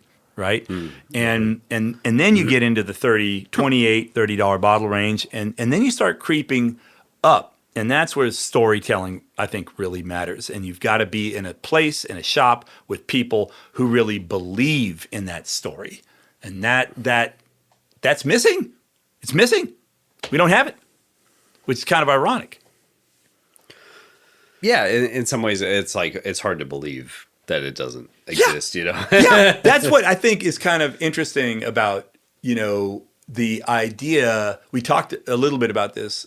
Maybe it was, I don't remember when you started recording, but the idea was, for me even, it was like I used to get happy to see anybody I knew whose wines, were on a shelf somewhere. I'd just be like, that's really cool. And then I actually started counting, right? I go into shops and I go like, okay, how many bottles do they have here?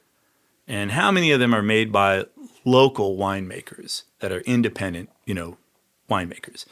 And the ratios almost never cross 20%. That's a line, right? And if they do, it's like they've got 15 wines in their shop, right? And 8 of them are, you go down to Altavina and that's fine, but Henry shop does, but it's a super small selection. There's not 500 bottles of wine from winemakers around the state there. It's a very small selection. So kudos to supporting it, but it's still a very, very small selection. I'm talking about a shop that really does, have hundreds of winemakers that are local craft winemakers represented on the shelves. You come into that shop, it's already, you're already filtering out somebody who's just looking for some bargain European wine or is looking for whatever. They're already saying, I'm interested in local wines. I'm interested in everything that means. Now, Aaron from Minimo might say, I tried that, it didn't work, right? But, sometimes you're ahead of your time.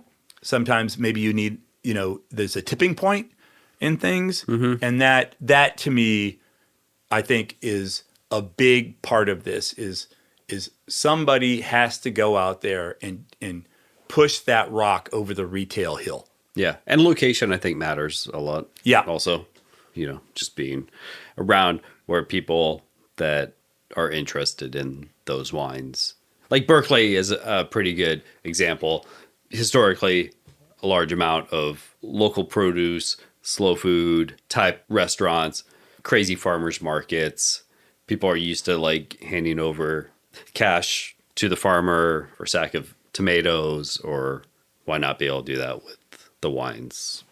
Yeah, right. But we have a romantic association with France. Look at Kermit Lynch, last time I walked in there, they weren't exactly packed with, California wines saying, hey, our whole philosophy of, great sustainable farming, associated with wine, we made a mistake. It's not happening in France, really. It's happening right here because it's in our that's not there, right? So that's one of the ironies we're talking about, which is here in the birthplace of the slow food movement in America, it doesn't apply to wine.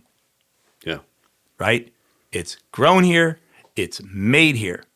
It's from here. It expresses here. and the rules stop at the wine list. Right? That is what Unfiltered is about, is trying to change that. Raise awareness around that irony in particular. You want to give some details on Unfiltered? Yeah. It's July, Saturday. So we have a winemaker dinner that's just for the winemakers on Friday the 24th, and I'm cooking for that, right? So that's my thank you to the winemakers that are coming. So we'll have a big dinner just for the winemakers on the 24th, and then we pour on the 25th and the 26th.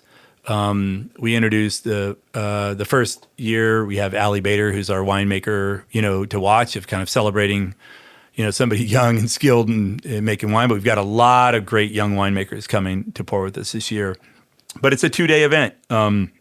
If you can buy an individual ticket, you can go to my Instagram is the Instagram is Unfiltered Wine Festival on Instagram, and you can go to the Donkey and Goat website, and under, I think it's like visit us or something like that, Unfiltered Festival tickets you can buy there. I'll put a link in the.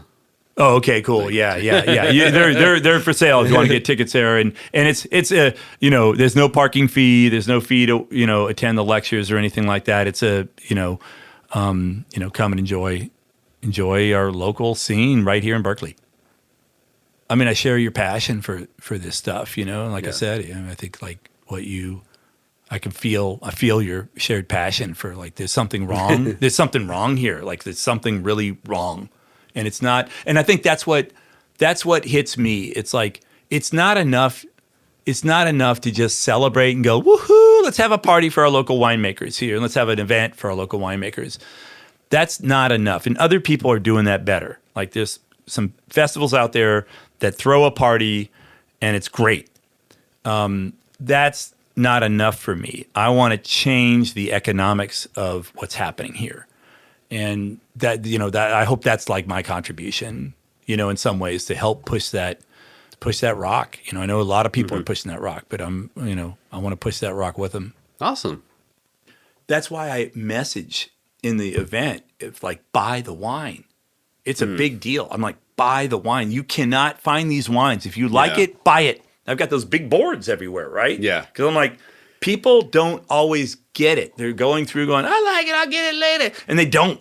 Yeah. Because they go online and like, fuck, oh, that's like, so it's like now is like, when you're going to create that connection. 4 bottles, and you're like, oh, it's going to be $85, and then you're like, shipping, oh, it's going to be $130, and you're like, oh, shit. And you're not in the zone anymore. Right? You're not in the story with the winemaker of going like, this is why those small Unfiltered events, the winemaker still sells wine because people are so connected to the winemaker. They're like, I just love you and want to support you. And that is lost if you can't do that right there at that moment, right?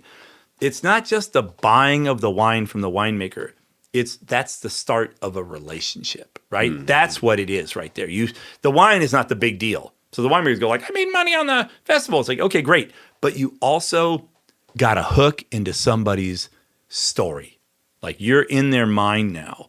And that's a type of, they call it love brands, right? Like, when you're connected to somebody like that, Tom, right? We just talked to throw these names out. Tom, like whatever, BB. I mean, BB is such a beautiful person. I mean, like, when I'm drinking BB's wine, I'm not even thinking about the wine in an objective way. I'm thinking about this beautiful person, right? That I know, that I have the privilege of knowing, who made this wine here.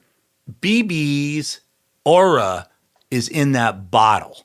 That's something that, that's why having the winemaker at the festival is really important to me, and having an audience that isn't overwhelming, right? Because when you have 20 people sitting in front of a winemaker, it's just like, and that's the problem. Like, 1,200 feet, Sandy Loam on a riverbed, they repeat the same thing over and over again. And it's like, are you connecting with anybody here, really? Yeah. Like, are you really building a connection? No, you're not. So that's part of like limiting, we didn't talk about this really, but like kind of limiting the volume of people moving through the festival and facilitating that type of connection with the winemaker, right? You cannot replicate that, right, easily. That's what this industry is about, right? It's about that kind of emotional connection as you're drinking their wine and listening to their story and seeing them and feeling that passion that they have for what they made and they're delivering to you. When you have that experience, man, that's a religious moment for a lot of people, right? That's how you connect to people. So if we could take that experience, and expand it out, right? Where the festival becomes kind of like the platform for that experience, but we figure out how do we kind of, amplify that across this local area. That's where I think there's something about the Bay Area, the broader Bay Area, that I think we as an industry kind of need to think about more seriously. Yeah, New York, yeah, LA, yeah. Okay. But then you're into distribution, right? You're into different margins, and it's hard. It's a lot of work. This area, I feel like we should own it. This should be a place people come to and go like, whoa, this is different. Yeah, you can get it over here, you can get it over there, but when you come here, you're it's like, when you go to all the rooftops. I'm blanking the name of the alcohol right now. They make all the rooftops are black. The whole town is black with the distilleries that give off the. Oh, like in Cognac or something? It's Cognac. Yeah. Thank you. Yeah. So when you drive, you've been to Cognac then? I haven't. Okay, I so just guessed. when you're going, thank you. So I was younger when I went there, and it was actually we didn't talk about that wine education, which is a key part of my. Ironically, came from a guy in France. He was the head lender, as a family friend. He was the head lender for the Banque Agricole de Paris, and he loaned. He was the one who loaned money to all the winemakers in Bordeaux. And so they'd spiff it. He had 5,000 bottles of Graves that I never, I'm not kidding. Like his wine collection was unbelievable. And he was also like, he said, j'aime bien les Bourgognes, mais je préfère le vin. And which was like, for him, it was just like Bordeaux was the only thing that was wine to him. Yeah. Everything else was something else. Right. Yeah. And I have to say, like, I had wines in his house that were magical, and he would bring up 4 or 5 bottles every night, and he'd sit them, just me and him, sit them, around the table, and he'd have me, take a taste of each wine, and he'd ask me, which ones do you prefer the most? I'd go through the wines, I'd tell him what I liked about them, and then he would put little, pieces of cheese next to them. And say, now eat the cheese and drink the wine and tell me which one you like the most. And he was like, this wine was made to go with this cheese from the village it's made in. And it completely changed, right? The interplay of the wine with the food. Yeah. Right? It was designed to go with, he was showing me like, wine on its own, right? It's about the place it's made in and what it's made to go with, right? And I think that could be a big criticism of like where California wine went for a long time, which, big oaks and high alcohol and things like that. Like, I mean, you mentioned earlier, it's like, wines, made in the past 20 years. Like, ironically, like some of the best wines I ever had were California, Cabernets from the 80s. Like the mid 80s were beautiful, man. Actually, that's what I grew up with, right? Those are 13.5 Cabernets. Yeah. From Napa. And I think I was speaking more of like maybe the breadth of wines rather than in the last 20 years, rather than the overall quality in every region. Because I agree, like, I mean, 80s, 70s, like Napa Cabs and things like that I've had amazing, or old Zinfandels. Yeah. But more that there's so many small producers around that are making like just these like niche style of wines. I know it's come up with Tom before, but like, this BXT wine could be like a replacement for grower champagne on a list, right? Or like, I talked with Ben from Volta Wines.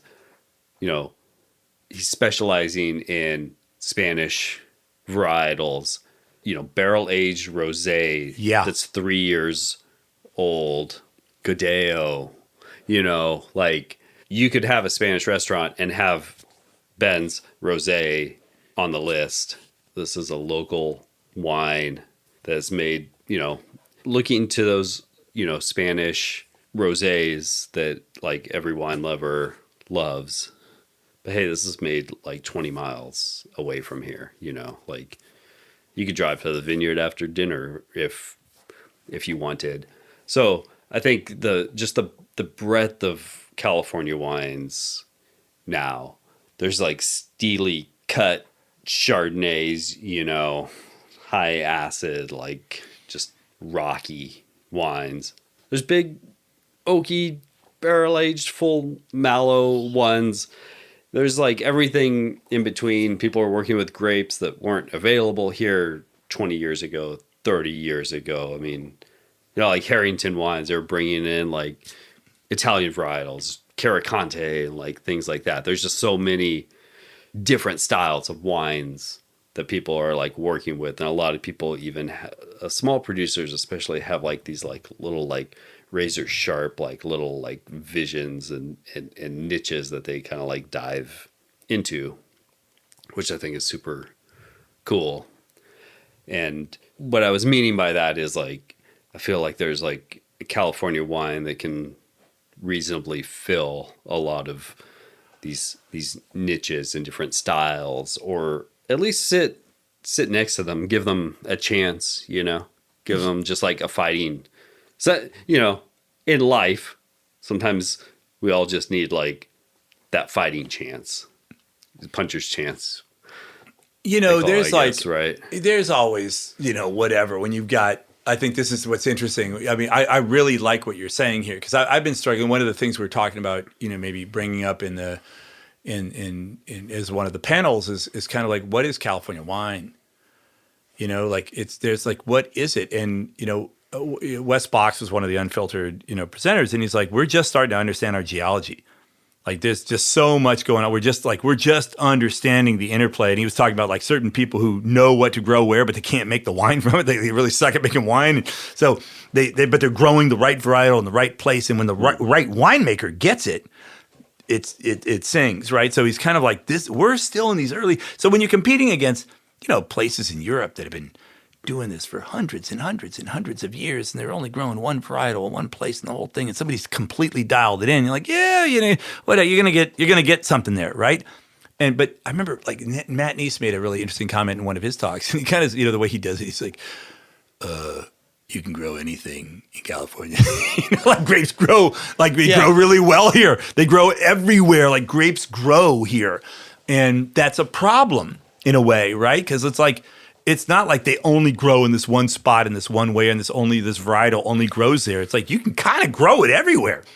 So you can. I mean, when the Spanish missionaries came, like they were finding wild grapes all up and down the state. Like the grapes were already here, not the same ones we use for winemaking, except for Matt, except for Matt. But a lot of those grapes were, you know, like, they're finding a lot of grapes already. Here's the thing, I think, is like climate change and things like that. Like, who's to say in 20 years Pinot Noir is the best grape in Burgundy, or that?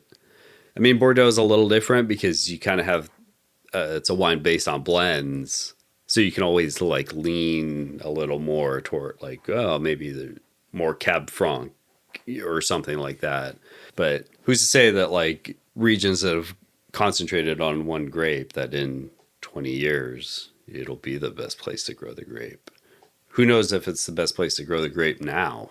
I mean, there might be a cooler spot England is making sparkling wines. And I guess what I mean to say by that is like, there's always experimentation that's needed. Like in this world today, I don't think anything is like set in stone. You know, you see Burgundy sometimes like get devastated by hail. Yeah, right. So like maybe something that's like flowering later is what's needed.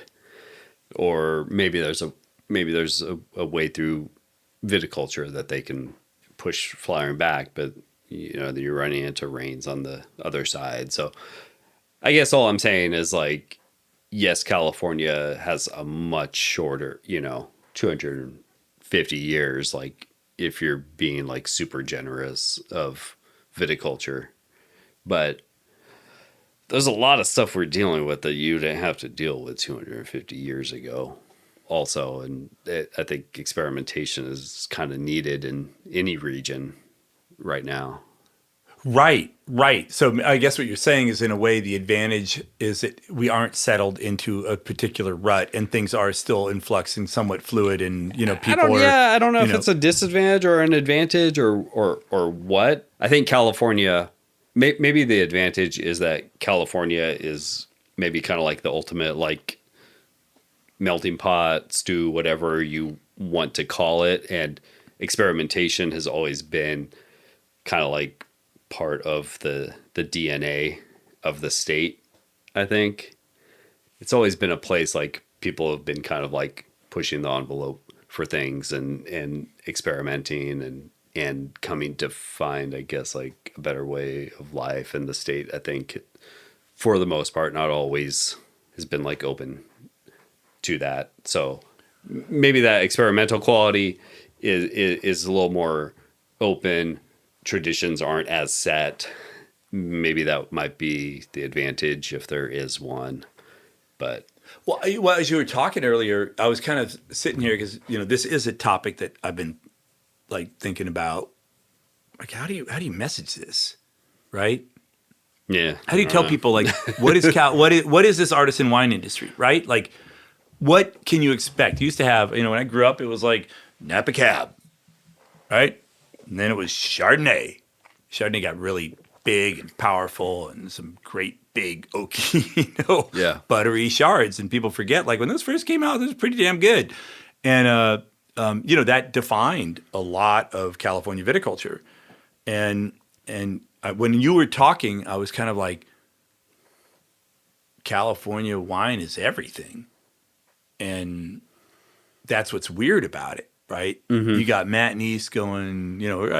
Chris Renfro too is like the native varietal angle. I mean, Matt's hybrid. And then you've got, on the far end of the spectrum, you've got Khan out there going like, I'm pumping stuff into my soil that affects terroir, so I can create like a DRC style flavor with organic compounds in my soil, right? And I've got AI-driven irrigation systems and canopies to mitigate all these climate issues, right? So there's like these two radical extremes, and then all this stuff in between, right?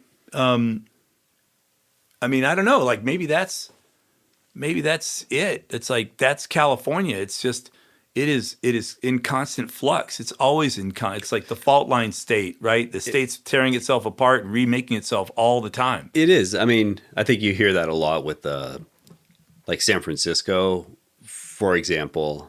I think that's the easiest example that I know is like you can tell kind of when people move there a little bit by like what they like. But it's a city that's like constantly in flux. So a lot of people say like, oh, San Francisco's changing. But like people have been saying San Francisco's changing since like people move there. It is always changing and evolving or devolving or like, morphing, whatever.